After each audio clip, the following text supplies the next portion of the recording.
찬송가는 400장, 험한 시험 물속에서 통일 찬송가는 463장입니다. 험한 시험 물속에서 찬송가 400장 같이 부르시겠습니다. 험한 시험 물속에서 나를 건져주시고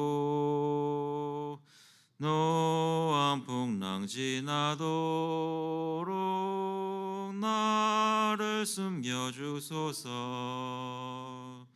주여 나를 돌보시사 고이 품어주시고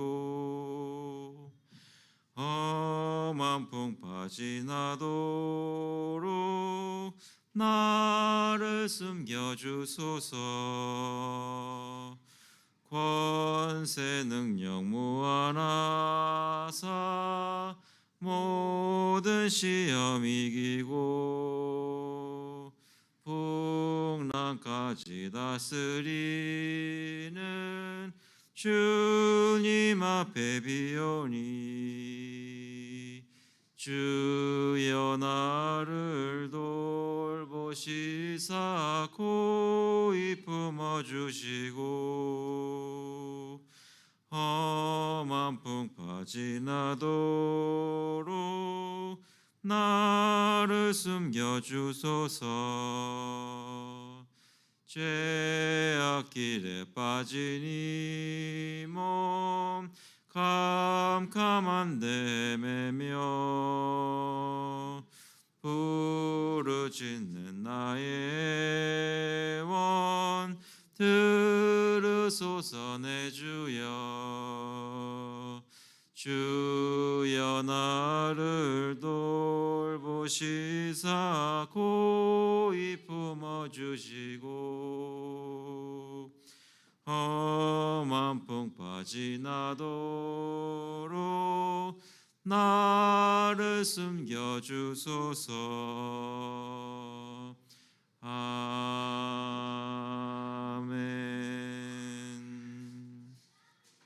기도하시겠습니다. 하나님 아버지 감사합니다. 이 시간 저희와 함께 해주셔서 주님 사랑하는 마음으로 주님께 나아오게 하시고 또 예배 전에 저희 같이 성경 공부 나눌 수 있도록 하시니 감사합니다. 주님께서 오늘 소리 문답을 통해서 기도에 대해서 계속 가르쳐 주실 때 마음속에 잘 새기고 저희 기도의 모습이 조금 더 주님이 기뻐하시는 모습으로 변화될 수 있도록 인도하여 주시옵소서. 감사드리면서 예수 그리스도의 이름으로 기도합나이다. 아멘. 네, 안녕하셨어요. 오늘 소요리 문답은 98번 이어서 지난주에 이어서 98번 두 번째로 다루게 됩니다. 기도의 정의에 대해서 나누게 되는데요. 제가 질문을 읽겠습니다. 답을 읽어주시면 감사하겠습니다. 98번 기도가 무엇인가?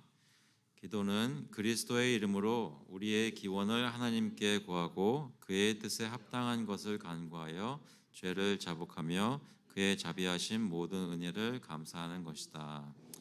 네, 저희가 기도라는 것을 소리문답에서 얘기하는 대로 보니까 세 가지가 있다고 했죠. 우리의 기원을 하나님께 구하고 간구하는 것, 그 간구 부분이 있고요. 두 번째는 그 죄를 자복하는 부분, 그리고 여기 마지막에 나와 있는 하나님께 그의 베푸신 모든 은혜를 감사하는 것이 있습니다. 그 간구와 또 자복하는 것, 죄를 고백하는 것, 그리고 감사하는 것, 그것에 대해서 지난주에 시작했고요. 그래서 그리스도의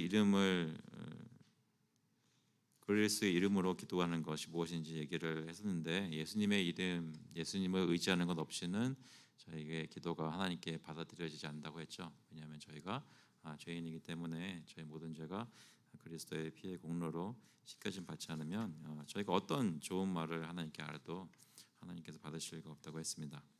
그래서 그것에 이어서 오늘 다루게 되는데 성경 말씀은 저희가 관련된 그런 조항들이 나올 때 같이 읽어보도록 하겠습니다. 오늘 토론 질문 보시면 그 10번에 보시면요, 교황주의자들이 가르치고 행하는 대로 천사들과 동정녀 마리아와 다른 성자들의 이름을 사용하여 그들로부터 도움을 받도록 기도하여 적어도 하늘에서 우리를 위한 그들의 관심을 높이면 안 되는가? 그리스도의 이름으로 기도하는 것을 얘기하면서 그리스도께 기도하는 것뿐만 아니라 특히 카톨릭에서 다른 이름, 그러니까 성모 마리아라든지 또는 성자들을 향해서 기도하는 것을 가지고 여기 토마스 벤센트 목사님이 얘기를 하고 있죠. 그렇게 하면 안 되는가? 그 답은 같이 한번 읽어보겠습니다. 1번에 어떤 피조물에게 기도를 하는 것은 우상 숭배이다. 하나님만이 이것과 또한 모든 다른 종교적 예배의 대상이시기 때문이다. 그러므로 우리는 천사에게는 물론이고 어떤 성자들에게도 기도해서는 안 된다. 기도는 무엇의 한 부분이라고 했나요?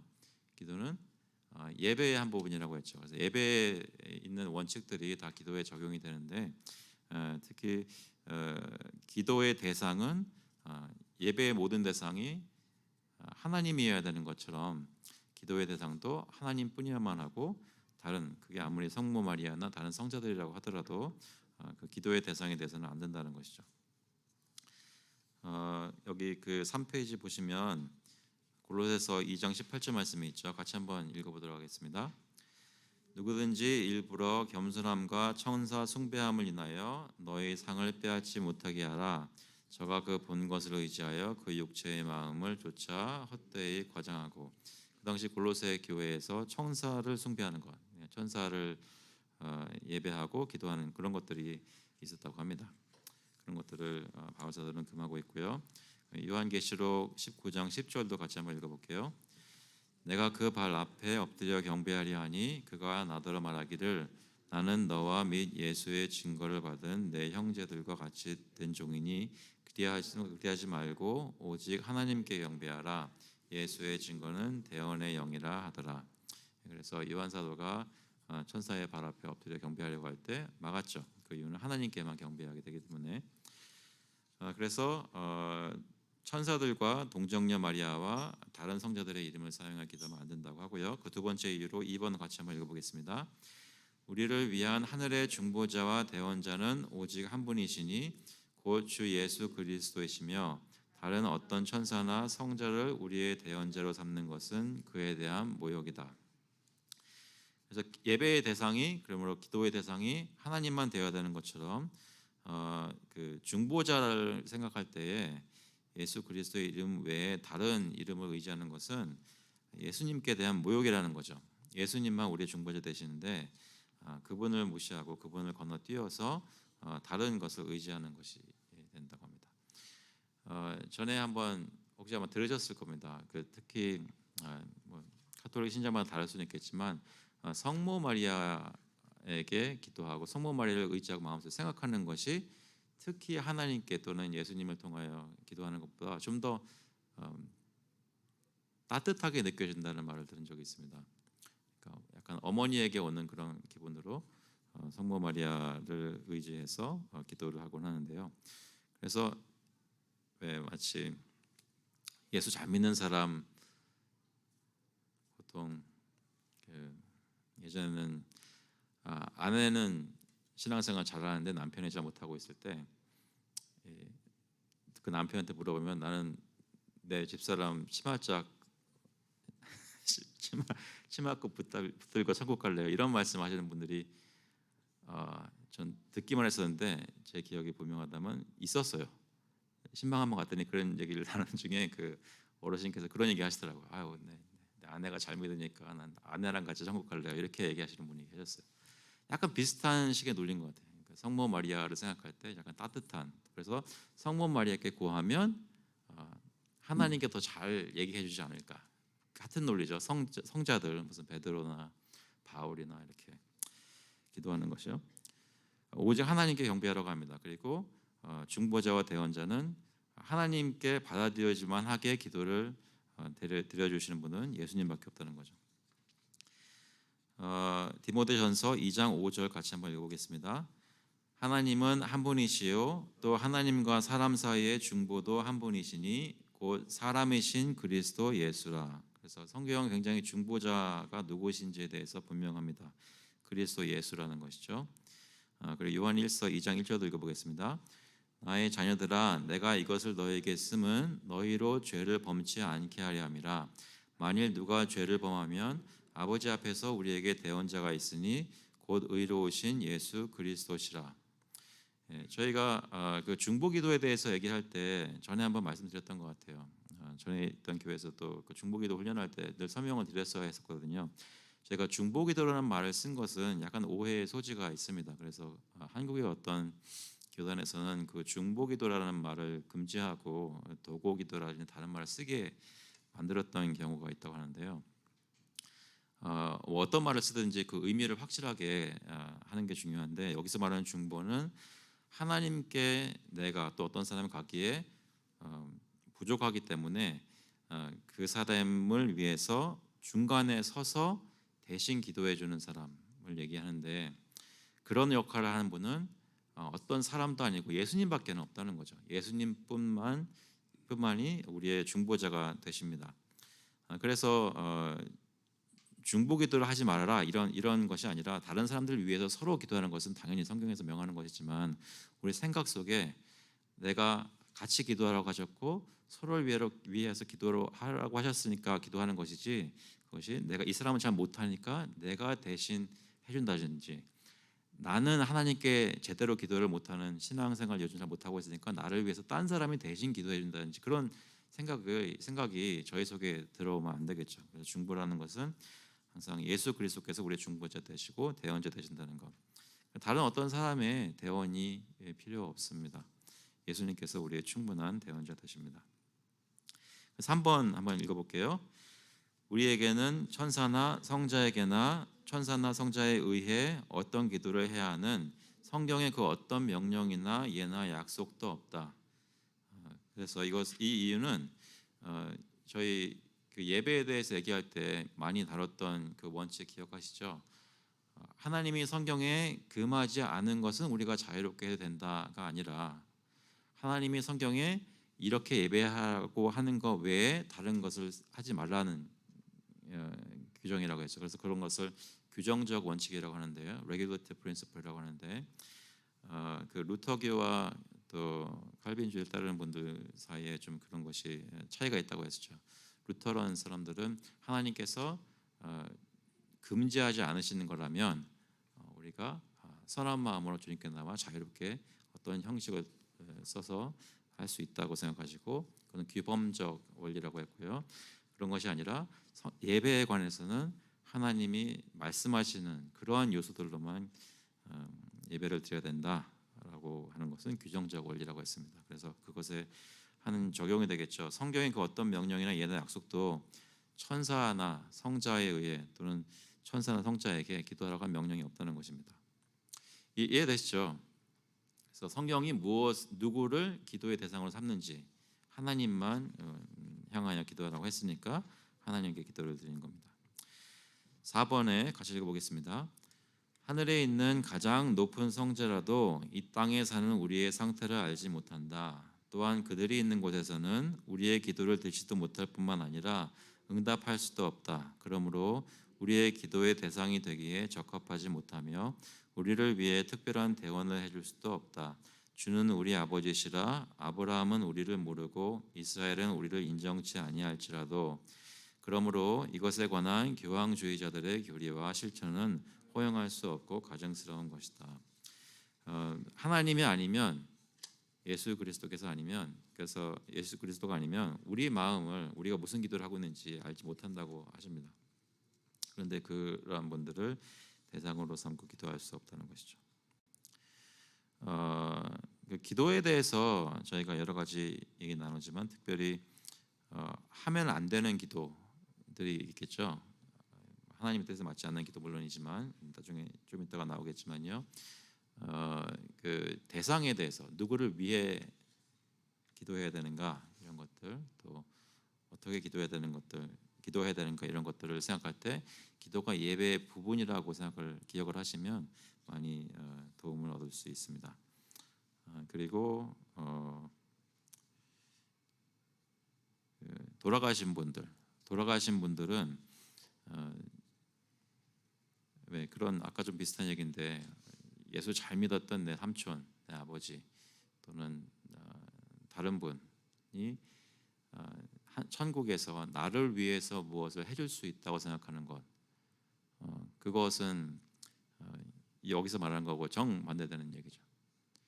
사실 그것에 좀 뒤집어서 생각하는 것이 종교 개혁이 일어났던 시초의 그 이유 중에 하나였잖아요.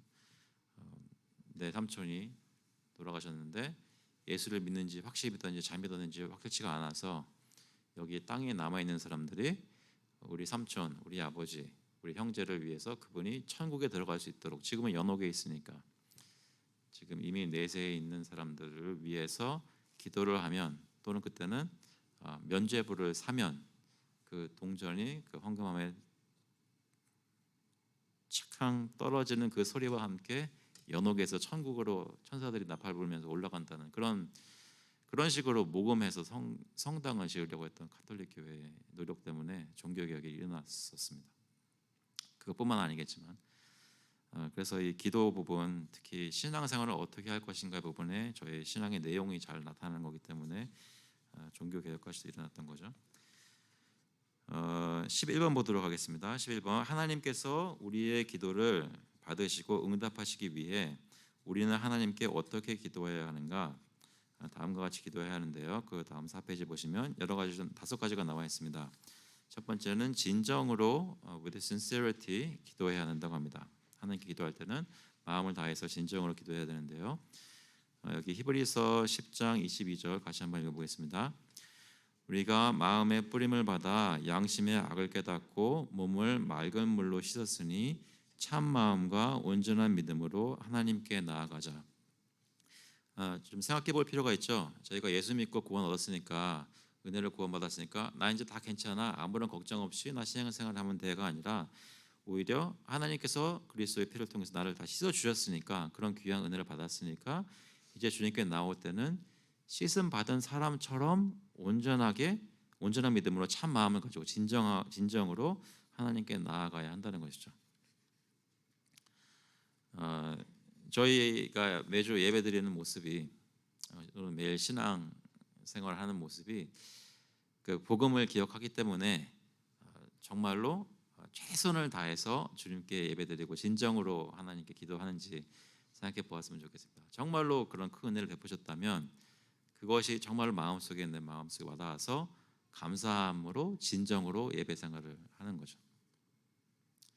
오히려 그것을 잘 깨닫지 못하면, 그것을 내가 면죄부 샀으니까, 내가 교회에 어떤 일들을 했으니까, 또는 내가 어떤 멤버가 됐으니까, 이제 할 것은 다 했으니까 난 편안한 마음으로 신앙생활을 한다는 그런 다이내믹이 아니라는 거죠. 어떠세요? 잠깐 1분이라도 여러분이 가장 열심히 신앙생활 했던 때는 언제였어요?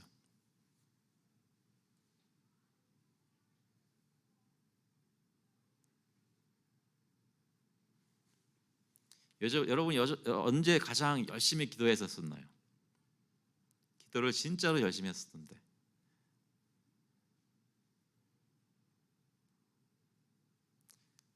전에 말씀드렸었던 것 같은데, 새벽기도 때 안 보이던 얼굴이 저 뒤에서 젊은 사람들에게 앉아 있을 때가 있었어요.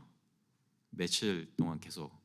그럴 때는 거의 대부분 어떤 경우라고 말씀드렸었나요?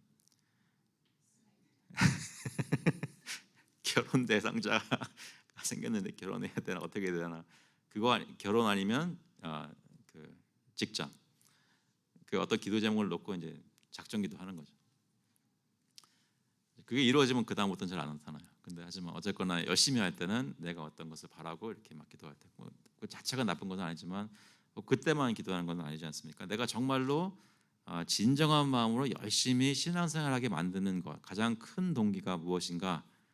내가 이런 기도하면 하나님께 들어주시겠지라는 바람이 아니라, 하나님이 우리에게 부어주신 은혜가 진정으로 깨달아질 때, 감사함으로 나올 때 가장 큰 동기가 되는 거죠. 그래서 율법적 동기가 아니라 복음적 동기라고 하죠.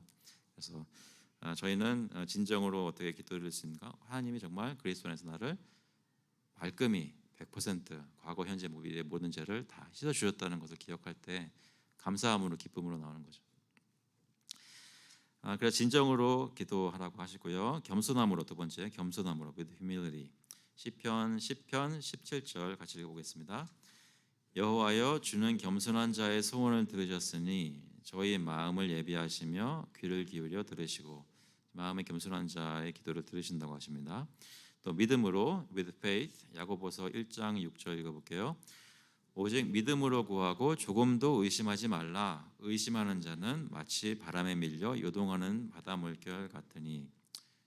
믿음으로 구하는 것이 어떤 마음을 표현합니까? 저희가 하나님을 신뢰하고 하나님은 어떤 분이라는 하나님을 인정하는 거죠. 그래서 하나님 입장에서 한번 생각해 보세요.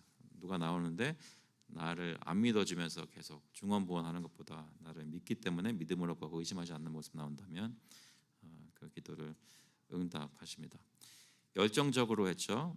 의인의 간구는 역사하는 힘이 많으니라. 여기 배경은 약간 킹제임스 버전 그 번역이 좀 있습니다. 킹제임스 버전에서는 그냥 prayer라고 하지 않고 the effectual fervent prayer라고 하니까요. fervent이라는 말이 열정적이라는 얘기인데 이 구절뿐만 아니라 성경 여러 곳에서 열정적으로 기도하는 모습이 나옵니다.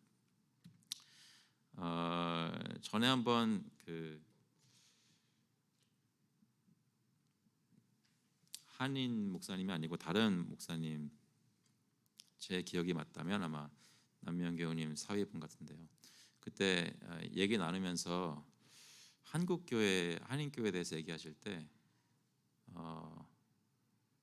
그 기도하는 모습을 보고 여기 진짜 무엇인가가 일어나고 있구나 이런 것들을 느끼신 적이 있으시대요.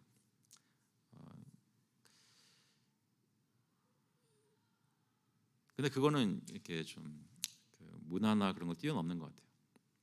진짜 사람의 마음에 간절한 바람이 있고 하나님을 진정으로 믿으면 열정적으로 기도를 하게 된다는 거죠. 그 모습이 조용하지만 열정적일 수도 있고 소리가 크지만 열정적일 수도 있지만 중요한 것은 그 마음의 뜨거움으로 하나님께 기도를 드리냐는 것입니다.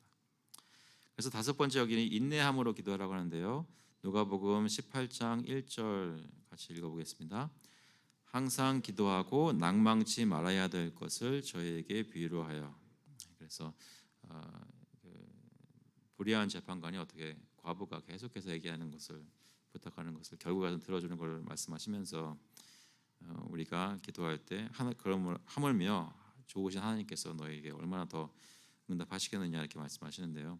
항상 기도하고 낭망치 말아야 될 것을 시간이 오래 끌어져도 하나님께서는 우리 기도를 듣고 계시고 결국에는 응답하실 것이다. 그 소망을 가지고 기도하는 거죠.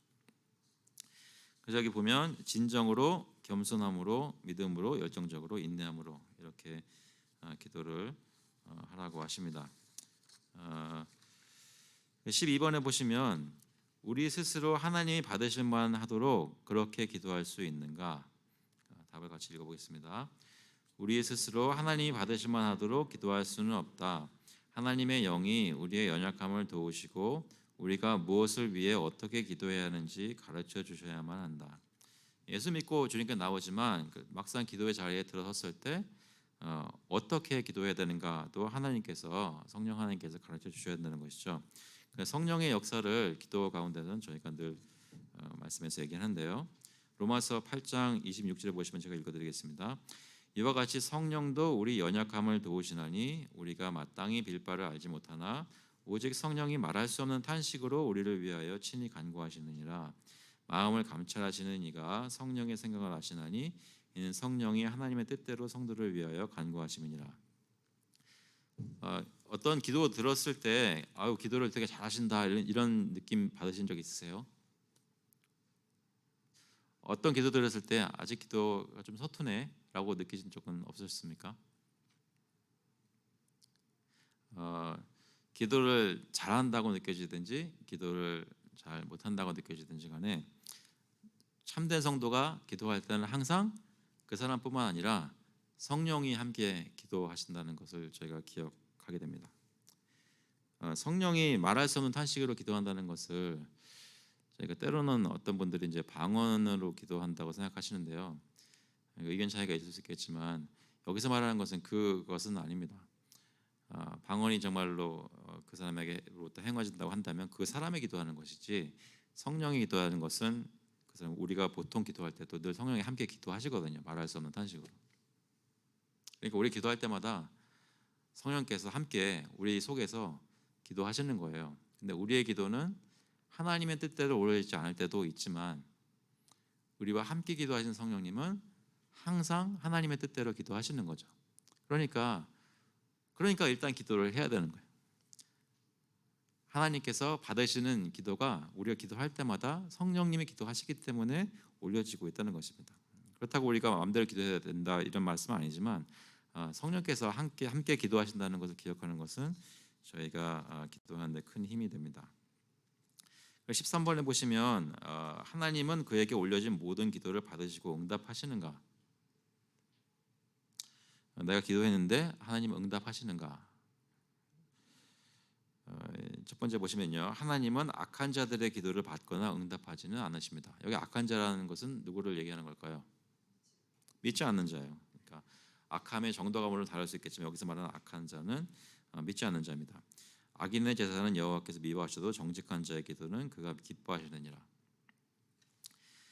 그래서 믿지 않는 사람이 기도할 때 하나님께서 응답하지 않으시고, 두 번째로 이제 믿는 사람들이에요. 하나님은 자기 백성이 기도하는데 자기 자신들의 마음에 죄악을 품고 드리는 기도를 받지 않으신다. 그렇죠?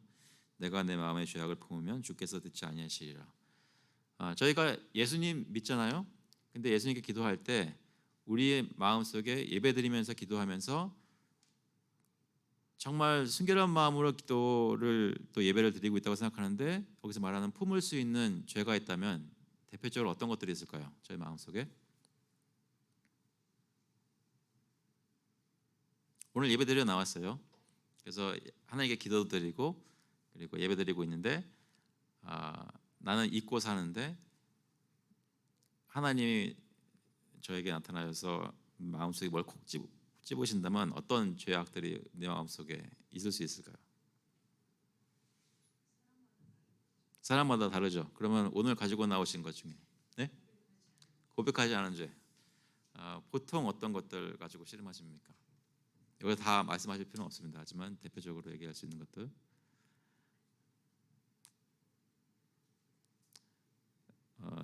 여러 가지가 있겠지만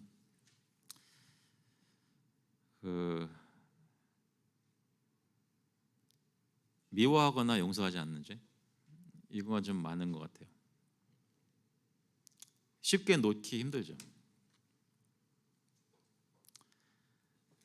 쉽게 놓기 힘들죠.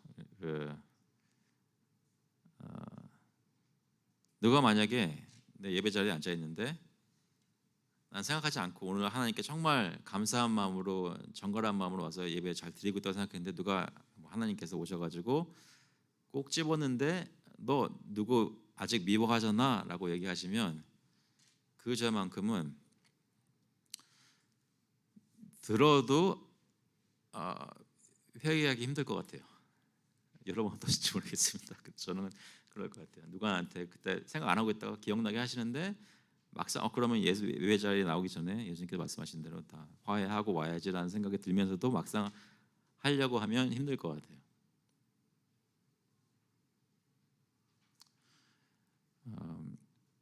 그런데 그렇게 할 경우 여러 가지 상황이 발생하지만 특별히 여기서 말하는 것은 내 마음에 죄악을 품고 하나님께 기도하면 하나님께서 받지 않으신다는 거죠. 하나님은 기도를 통해서 제 마음속에 무엇이 있는지 발견하기도 하십니다. 세 번째 여기 보시면 3번은 같이 한번 읽어보겠습니다. 하나님은 자기 백성이 그리스도의 이름과 성령의 도움으로 하나님의 뜻에 맞게 드리는 기도를 받으신다. 그래서 하나님은 그들이 기도하는 것을 그들에게 주시거나 또는 그것에 상응하거나 그것보다 더 좋은 것을 주신다. 여기 맨 1페이지에 요한 1서 5장 14절이 있는데요. 이거 한번 같이 읽어보겠습니다. 요한 1서 5장 14절 같이 읽어보겠습니다. 그를 향하여 우리가 가진 바 담대함이 이것이니 그의 뜻대로 무엇을 구하면 들으심이라. 당연히 하나님 뜻대로 구했으니까 하나님 뜻대로 모든 것을 행하시는 하나님께서 당연히 들어주실 것이라고 쉽게 생각할 수 있지만 사실 이것은 굉장한 거예요. 그죠? 우리가 하나님께 눈에 보이지 하나님께 무엇을 구했는데 우리가 알 수 없는 방법으로 하나님께서 무슨 역사들을 하신다는 거죠. 하나님 뜻대로. 근데 중요한 것은 내가 하나님 뜻을 이해하고 있는가, 그리고 하나님 뜻에 맞게 기도하고 있는가, 나의 욕심이 아니라 하나님 뜻대로 기도하고 있는가라는 것입니다.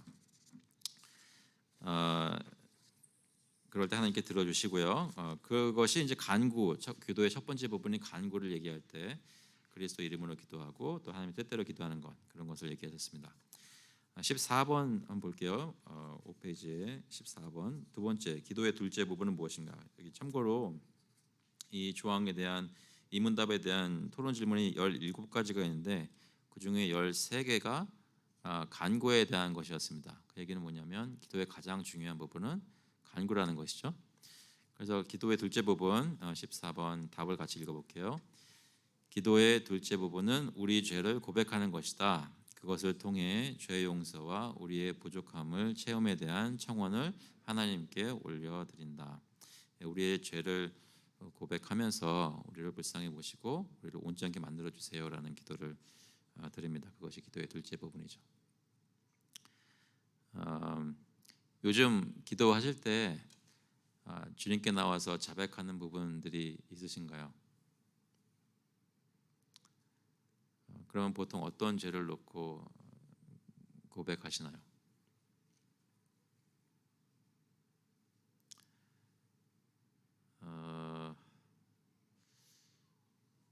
죄 자백이라는 부분을 기도 중에 할 때 저희가 그냥 해야 되는 거니까 하고 넘어가는 식으로 하지 마시고 잠깐 멈춰서 곰곰이 생각하면서 기도했으면 좋겠습니다. 내가 어떤 것들을 내 마음속에 가지고 있고 어떤 것들에 대해서 자백해야 되는지.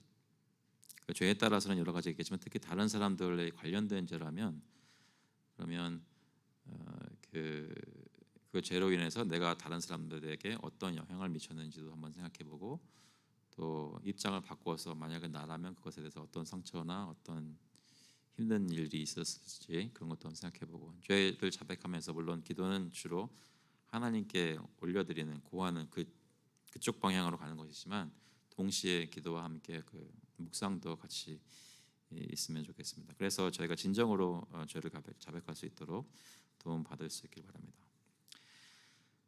기도 중에 어떤 죄를 고백해야 하는가? 답을 읽어볼게요. 기도 중에 우리는 율법과 복음을 거스린 우리의 원죄와 본죄에 대해 고백해야 하며 하라는 것을 하지 않은 죄와 하지 말라는 것을 한 죄, 생각과 마음으로 지은 죄, 입술과 삶으로 지은 죄, 그리고 그것들이 악화된 죄를 고백해야 한다. 더불어 그것들로 인한 현세적, 영적, 그리고 영원적인 정죄와 형벌을 인정해야 한다. 이 죄를 좀 구체적으로 보는 건데요. 그 원죄라는 말은 들어보셨죠? 오리지널 sin. 그것은 아담이 선악과를 따먹은 그것을 두고 얘기하는 것이 아니라 그것으로 인해서 우리 속에 들어와 버린 그 부패한 죄성 그것을 두고 원죄라고 합니다. 그래서 맨 처음부터 전해 내려오는 그 죄성으로 본성적으로 전해 내려오는 것이 원죄고요. 본죄는 우리가 실제로 짓는 죄, 우리 삶 속에서 실제로 짓는 죄. 그래서 태어나는 아기들은 다 원죄를 가지고 태어나고 태어나자마자 너무 크게 우는 바람에 본죄까지 저질러 버리는 원죄와 본죄가 늘 항상 같이 있죠.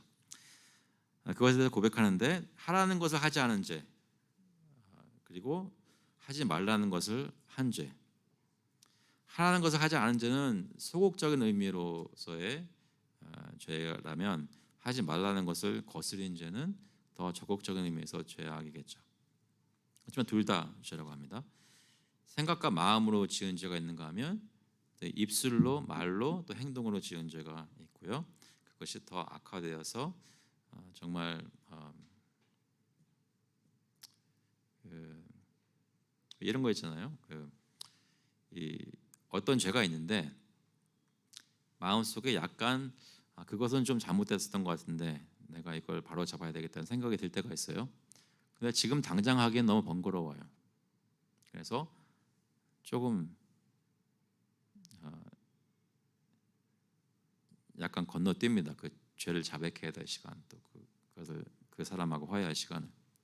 그러면 시간이 지나면서 이 죄가 마치 눈덩이가 불어나듯이 조금씩 커져요. 악화되는 거죠. 유혹도 그렇습니다. 어떤 조그마한 유혹에 저희 자신을 약간 내어주는 거예요. 이것 정도는 뭐 하나님께서 이해해 주시겠지라는 그렇게 소리나게 생각하지는 않은데 마음속에 그런 마음이 있어요. 근데 그런 마음으로 살짝 발을 들여놓은 죄들이 불어나는 거예요. 더 심각하게 되는 거죠. 그래서 이 죄라는 것은 가만히 멈춰 서 있는 것이 아니라 마치 살아있는 것 같아서 저의 삶 속에서도 습관 속에서 이렇게 불어나거나 자라나거나 더 악화된다고 합니다. 그래서 저희가 죄라는 것을 다룰 때 굉장히 조심해야 되죠. 깨닫게 하셨을 때 바로 주님께 고하고 회개하고 또 어떤 다른 사람의 임무가 됐을 때는 주님께서 시간 허락하신 대로 빨리 그 사람과 화해하고 바른 관계를 유지해야겠죠. 용서를 구하든지 가서 내 마음에 상처받았다고 얘기를 하든지. 그런데 현세적, 영적 그리고 영혼적인 정죄와 형벌을 인정해야 한다는 것입니다. 내가 지은 죄, 또 내가 가지고 있던 우리가 지은 죄로 인해서 어떤 컨시퀀스들이 있는지 이런 것들 인정하는 것이죠. 시편 32편 5절 같이 읽어보겠습니다. 내가 이르기를 내 허물을 여호와께 자복하리라 하고 주께 내 죄를 아뢰고 내 죄악을 숨기지 아니하였더니 곧 주께서 내 죄의 악을 사하셨나이다. 숨기지 않았더니 하나님께서 사하셨다고 말씀하시죠. 저희가 자백하기 전에는 하나님께서 저의 죄를 사해 주셨을까요?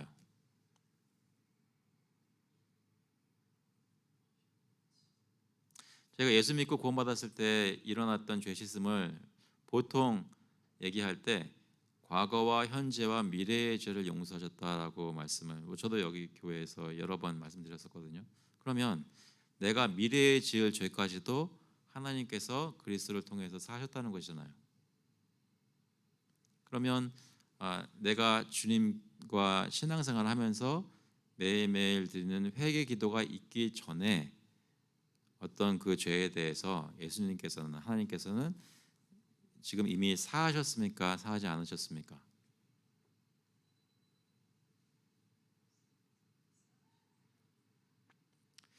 예, 뭐 서로 이제 계속 쳐다보고 있을 수 있고요.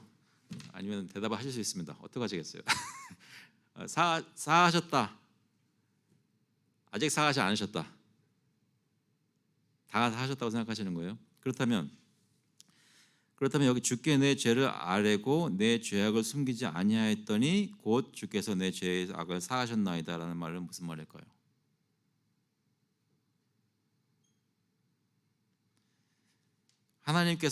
주께서 내 죄의 악을 모두 사하셨기 때문에 나는 굳이 자백 안 해도 됩니다라는 것이 아니라 자백을 했더니 주께서 내 죄의 악을 사하셨나이다라는 말은 무슨 말일까요? 네?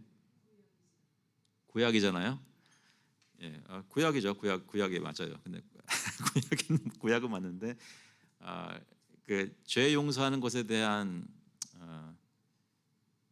그 원리는 구약과 신약이 한 가지만 빼놓고는 다 같아요. 그 한 가지 다른 것은 구약에 있는 성도도 죄 용서 받는 근거가 예수 그리스도의 공로로 죄 용서를 받는데 구약의 성도가 죄 용서 받을 때는 앞으로 오실 예수 그리스도의 공로를 통해서 받는 것이고요. 죄 용서를 그 믿음으로. 신약의 성도는 이미 오신 예수 그리스도의 십자가 공로로 우리가 죄 용서를 받는 것이죠.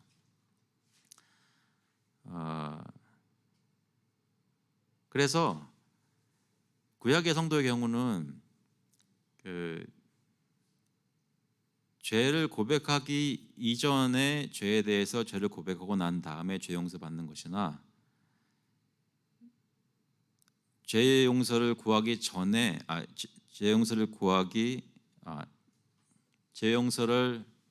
그러니까 그 미래의 죄에 대해서 죄 용서를 받는 것이나 구약의 성도의 경우에는 그 구약의 성도의 과거, 현재, 미래의 모든 죄가 사실은 다 앞으로 있을 예수 그리스도의 공로에 의해서 죄를 용서를 받는 거예요.